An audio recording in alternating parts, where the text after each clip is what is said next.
ही एक बातमी आहेच, पण त्याचबरोबर आणखीन एक महत्त्वाची बातमी येते। भाजप शिवसेनेची आता सिनेमा डिप्लोमसी होत असल्याची माहिती समोर येते। कारण मुख्यमंत्री देवेंद्र फडणवीस आज ठाकरे सिनेमाच्या प्रमोशनच्या निमित्तानं बाळासाहेबांना मानाचा मुजरा या कार्यक्रमात सहभागी होणार असल्याचं कळते। शिवसेना खासदार संजय राऊत यांनी या कार्यक्रमाचं आयोजन केलेलं आहे। या कार्यक्रमाला राष्ट्रवादी काँग्रेसचे अध्यक्ष शरद पवार, त्याचबरोबर सलमान खान आणि संजय दत्त देखील उपस्थित राहणार आहेत।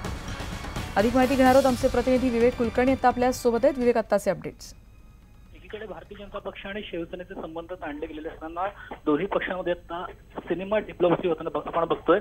कारण ठाकरे हा सिनेमा येत्या 25 जानेवारीला रिलीज होणार आहे आणि त्या निमित्तानं बाळासाहेब ठाकरे यांना मानवंदना या कार्यक्रमाचं आयोजन आज मुंबईत करण्यात आलेलं आहे। त्या कार्यक्रमाला मुख्यमंत्री देवेंद्र फडणवीस हे हजर राहणार आहेत। या कार्यक्रमाचं आयोजन शिवसेनेचे खासदार संजय राऊत यांनी केलेलं आहे। त्यामुळे पुन्हा एकदा भारतीय जनता पक्ष आणि शिवसेनेचे नेते व्यासपीठावर आपल्याला दिसतील।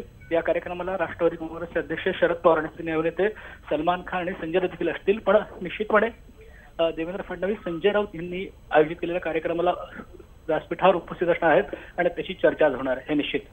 निश्चितच धन्यवाद या माहितीबद्दल। आपण बघतोय भाजप शिवसेनेची आता ही सिनेमा डिप्लोमसी आहे का असं देखील यामुळे म्हटलं जातंय। पुन्हा एकदा आपण बातमी बघतोय। मुख्यमंत्री देवेंद्र फडणवीस आज ठाकरे सिनेमाच्या प्रमोशनच्या निमित्तानं बाळासाहेबांना मानाचा मुजरा या कार्यक्रमात सहभागी होणार आहेत। शिवसेना खासदार संजय राऊत यांनी या कार्यक्रमाचं आयोजन केलंय। कार्यक्रमातला राष्ट्रवादी काँग्रेसचे अध्यक्ष शरद पवार देखील उपस्थित असणार आहेत।